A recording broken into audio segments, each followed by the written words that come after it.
सबसे बड़ा रोग है क्या कहेंगे लोग। और ये बात हमारे इर्द गिर्द घूमता रहता है और यही सोच के हम खुद से कोई फैसले नहीं ले पाते हैं। यही कारण होता है कि हम हमेशा लाइफ में फेलियर होते जाते हैं और जिंदगी का कोई लक्ष्य तक नहीं पहुंच पाते हैं। तो उम्मीद करता हूं कि आप लोग जहां भी होंगे वहां स्वस्थ और अच्छे होंगे। और चैनल पर नए हैं तो चैनल को लाइक और सब्सक्राइब कर दें। जब आप लोगों के बारे में सोचना छोड़ देंगे तो खुद ब खुद आप अपने जिंदगी में सफलता की ओर चल पड़ते हैं। आप तो लोगों के बारे में सोचना ही छोड़ दो, चाहे वह अपने करीबी ही क्यों ना हो। खुद पर ध्यान दो, खुद के ऊपर काम करो और सोचो खुद को कैसे बदलना है। इस विषय पर हम आज आपको एक दिलचस्प कहानी सुनाएंगे। तो चलिए शुरुआत करते हैं। किसी भी काम में सफल होने के लिए सबसे पहले हमें ये समझना जरूरी है कि दूसरों के बारे में सोचना और उनकी राय से प्रभावित होना हमें हमारे लक्ष्य से दूर कर सकता है। चाहे वे हमारे करीबी ही क्यों न हो, उनकी सोच और उनकी अपेक्षाओं को नजरअंदाज कर अपने आप पर ध्यान केंद्रित करना आवश्यक है। इस संदर्भ में एक कहानी प्रासंगिक है। एक समय की बात है, एक बुद्धिमान सन्यासी जंगल के पास अपनी कुटिया में रहते थे। वे बड़े ज्ञानी थे, जो भी उनके पास समस्या लेकर आता था वे उसे बुद्धिमानी से हल कर देते थे। एक दिन सन्यासी पास के एक गांव में भिक्षा मांगने के लिए गए थे। जैसे ही सन्यासी गांव से भिक्षा लेकर वापस लौट रहे थे, तभी एक युवक सन्यासी के पास आकर सन्यासी को रुकने के लिए बोला।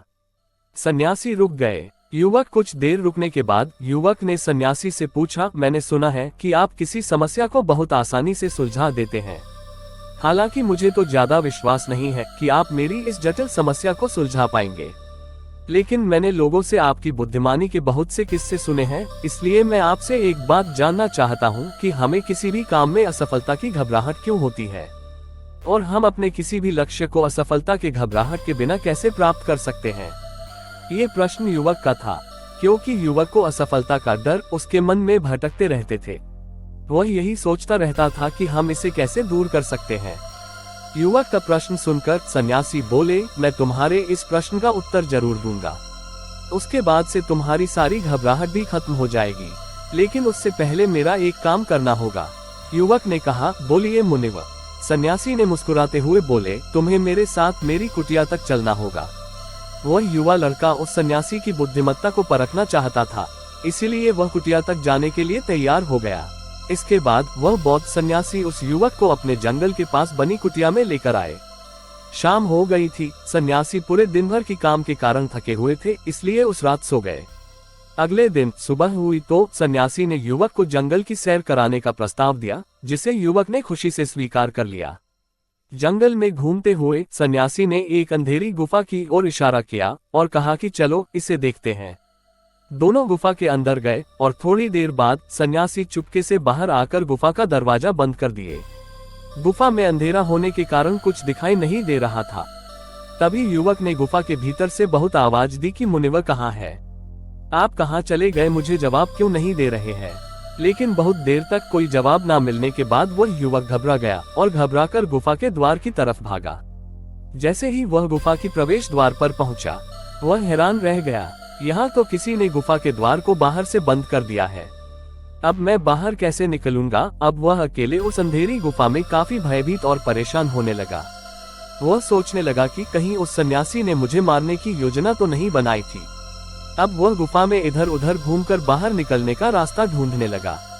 वह गुफा में काफी देर तक इधर उधर भटकता रहा, लेकिन उसे बाहर निकलने का कोई रास्ता नहीं मिल रहा था। उसे जोरों की प्यास और भूख भी लग रही थी, इसीलिए वह शांत होकर एक जगह बैठ गया। भटकने और रास्ता न मिलने पर वह निराश हो गया था। बैठकर कुछ सोच ही रहा था, तभी उसे एक छोटी सी सुरंग से रोशनी दिखी और वो रोशनी भी काफी ऊंची से आ रही थी। वह जानता था कि सुरंग तक पहुंचना कठिन होगा, लेकिन उसने अपनी भूख प्यास के कारण सही से ध्यान केंद्रित नहीं कर पा रहा था। किसी भी तरह भूख प्यास को भुलाकर बाहर निकलने पर ध्यान केंद्रित किया। कई प्रयासों के बाद वह उस रोशनी वाली सुरंग तक पहुंचा और ऊपर चढ़ते हुए सन्यासी का हाथ थामकर बाहर आ गया। बाहर आते ही उसने गुस्से से सन्यासी से पूछा कि आपने ऐसा क्यों किया? सन्यासी ने मुस्कुराते हुए कहा कि तुम्हें बाहर निकलने की प्रेरणा तुम्हारी भूख, प्यास और घुटन से मिली। यही बातें हमें अपने जीवन में भी प्रेरित करती हैं कि हम कैसे कठिन परिस्थितियों से बाहर निकले। तुम इस गुफा से बाहर सिर्फ इसलिए निकल पाए क्योंकि वहां तुम्हें गलत सलाह देने वाला कोई नहीं था। बुद्धिमान सन्यासी ने कहा, पहला कारण यह है कि गुफा में कोई तुम्हें ये कहने के लिए मौजूद नहीं था कि इतनी ऊंचाई पर तुम कैसे पहुंचोगे, ये तो असंभव है। दूसरा कारण यह है कि वहां कोई तुम्हें ये सुझाव देने वाला नहीं था कि चलो कोई दूसरा आसान रास्ता ढूंढते हैं। इन दोनों स्थितियों के न होने के कारण तुमने अपने प्रयास से बाहर निकलने का रास्ता ढूंढ लिया। सफलता का नियम भी कुछ ऐसा ही है। मैंने तुम्हें यह एक छोटी सी दुनिया में दिखाया कि कैसे ध्यान केंद्रित करने से सफलता प्राप्त होती है। वास्तविक दुनिया इससे कहीं अधिक जटिल है। वहां तुम्हें ऐसे लोग मिलेंगे जो खुद कुछ हासिल नहीं कर पाए, लेकिन तुम्हें सलाह देंगे कि यह मत करो, ये बहुत कठिन है। वे कहेंगे ये काम तुमसे नहीं हो पाएगा। वे तुम्हें आसान विकल्प का सुझाव देते हैं और तुम्हें सही रास्ते से भटकाने का प्रयास करते हैं। परिणामस्वरूप तुम्हें अपने आप पर संदेह होने लगता है। सफलता ना मिलने का सबसे बड़ा कारण यह है कि उसकी प्रक्रिया लंबी होती है। हम कई महीनों और सालों तक मेहनत करते हैं, लेकिन जब हमारा ध्यान विचलित होता है तो हम अपने रास्ते से भटकने लगते हैं।